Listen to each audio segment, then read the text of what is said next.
Hai, apa kabar sahabat artikel view? Kali ini saya akan membacakan lanjutan alur cerita kisah CO muda berpura-pura culun.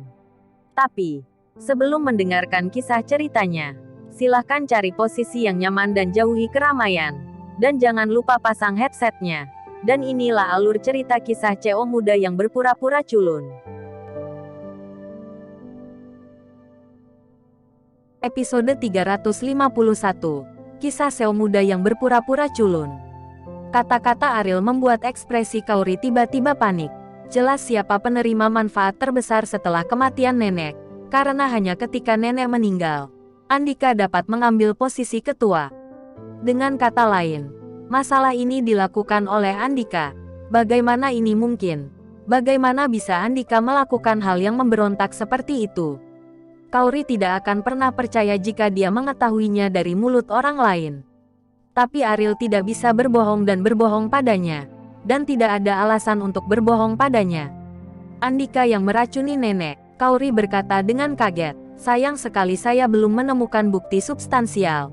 Tapi saya yakin ini pasti yang dilakukan Andika, kata Ariel. Kaori mengambil napas dalam-dalam dan menghembuskannya dengan berat.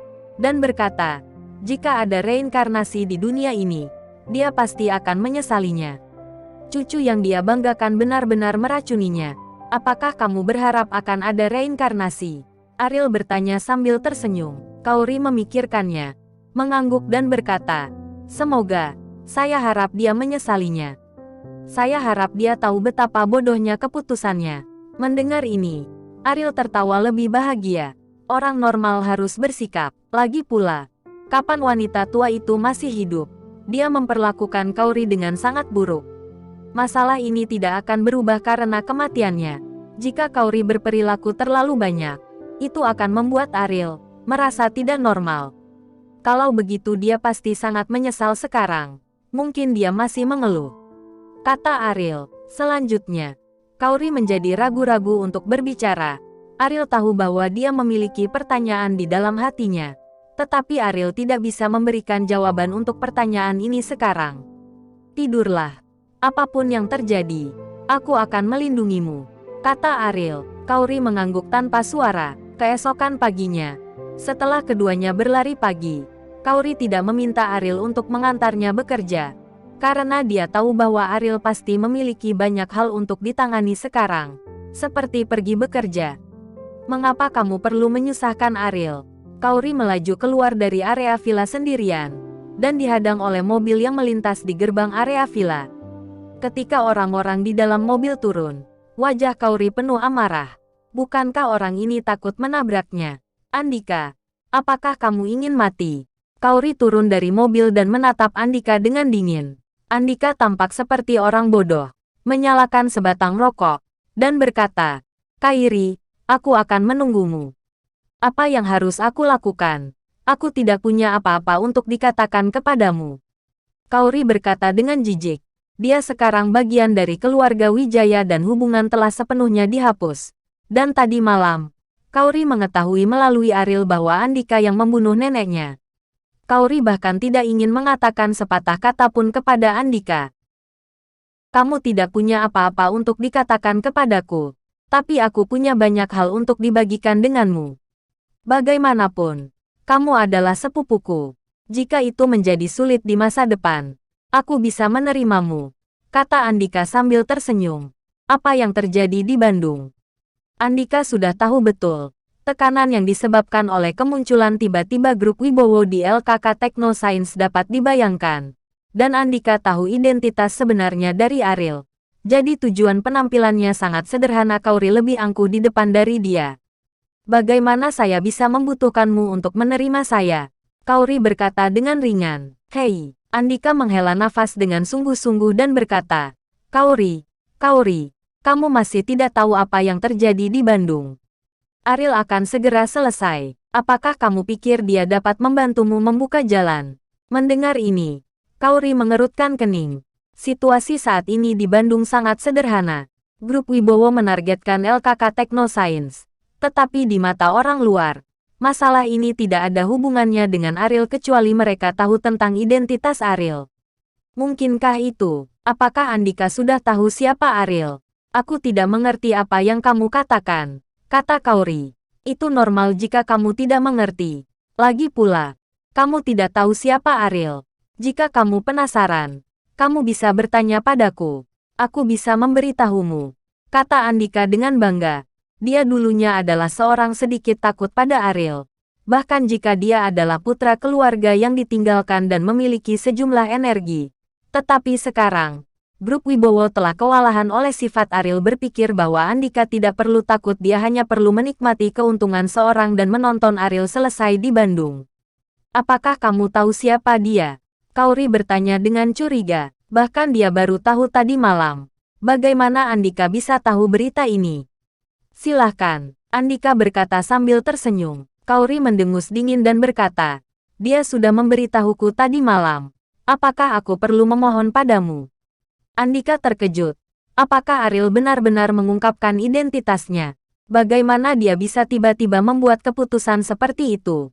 Mungkinkah dia tahu bahwa dia tidak bisa menjadi lawan dari grup Wibowo? Jadi dia mengaku pada Kaori. Pikiran ini membuat Andika tersenyum lebih bangga. Sampai ini, dia akhirnya menyadari kemampuannya. Karena kamu tahu, kamu harus tahu betapa tragisnya dia akan mati. Saya mendengar bahwa LKK Tekno Sains akan menghentikan pembangunan di barat kota. Lubang sebesar itu membutuhkan banyak uang untuk diisi, dan grup Wibowo agresif. Ariel sudah mati, kata Andika. Proyek LKK Tekno Sains dihentikan. Kaori tidak mendengar Ariel menyebutkan masalah ini. Tetapi bahkan jika dia melakukannya, Kaori tidak akan ragu. Berdasarkan keyakinannya pada Ariel, Kaori akan mendukung keputusan apapun yang dia buat. Jangan khawatir. Kamu pikir, apa yang ingin kamu lihat tidak akan pernah terjadi. Kaori berkata dengan nada tegas. Dari mana kepercayaan diri itu berasal? Kamu benar-benar berpikir dia abadi dan bisa menangani segalanya. Saya tidak akan datang jika saya tidak berpikir bahwa kamu adalah keluarga Wijaya, dan saya ingin mengasihani kamu. Kata Andika, kasihan. Kaori tersenyum dingin dan berkata, aku tidak butuh belas kasihanmu.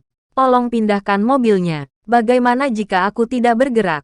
Andika sengaja menunggu lama, karena takut ketinggalan dengan Kaori. Dia tidak cukup bangga. Bagaimana dia bisa rela pergi begitu saja? Jika kamu tidak pergi, jangan salahkan saya karena tidak sopan. Kaori menggertakkan giginya. Kata Andika dengan wajah penuh ketidakpedulian. Kaori masuk ke mobil dengan wajah cemberut dan menginjak pedal gas. Mesinnya menderu. Andika tampak provokatif dan berkata, siapa yang kamu takuti? Kamu memiliki kemampuan untuk memblokir. Kaori meletakkan tangannya di tuas persneling dan memasukkan gigi D. Akselerasi yang tiba-tiba menghantam sisi tubuh Andika dengan keras, membuat Andika takut ke tepi jurang, dan buru-buru berlari ke samping. Gila nyonya, beraninya kau menabrak mobilku. Andika memarahi Kaori. Kaori tidak melepaskan pedal gas, dan setelah mengendarai mobil, dia pergi. Melihat mobil yang terluka parah, hati Andika marah. Dia tidak berharap Kaori benar-benar berani melakukan ini. Ya, mobil ini dianggap membuang lebih dari setengahnya. Ini mobil baru yang Andika beli. Kaori, saya belum selesai denganmu. Andika melihat mobilnya dengan sakit hati, dan dia sudah kehilangan sejumlah besar uang lagi. Sialan. Ketika Ariel selesai, aku ingin melihat modal arogan apa yang kamu miliki. Aku tidak akan pernah membiarkan kalian berdua pergi. Sampah dan cerewet. Mereka adalah pasangan bodoh. Suatu hari aku akan memukuli yang tertindas dan memintamu berlutut di tanah untuk meminta maaf padaku. Bu, ada apa denganmu? Ariel bertanya. Lina sudah membuat keputusan tadi malam. Jika Ariel akan mati, dia akan mati sendiri. Mereka tidak boleh terlibat karena Ariel. Ikut denganku, kata Lina tanpa emosi. Ariel mengerutkan kening. Lina sengaja mencarinya, dan pasti tidak akan ada yang baik. Berdiri dan ikuti Lina ke atas. Sejak tinggal di villa, Ariel belum pernah ke balkon di lantai 2. Karena sudah lama ditempati oleh Lina sebagai area pribadinya sendiri. Saya harus mengatakan bahwa garis pandang di sini sangat bagus. Tempatnya dengan efek visual eksternal terbaik. Anda dapat minum secangkir kopi di sini setiap pagi. Dan Anda tidak boleh dalam suasana hati yang buruk sepanjang hari. Bersambung.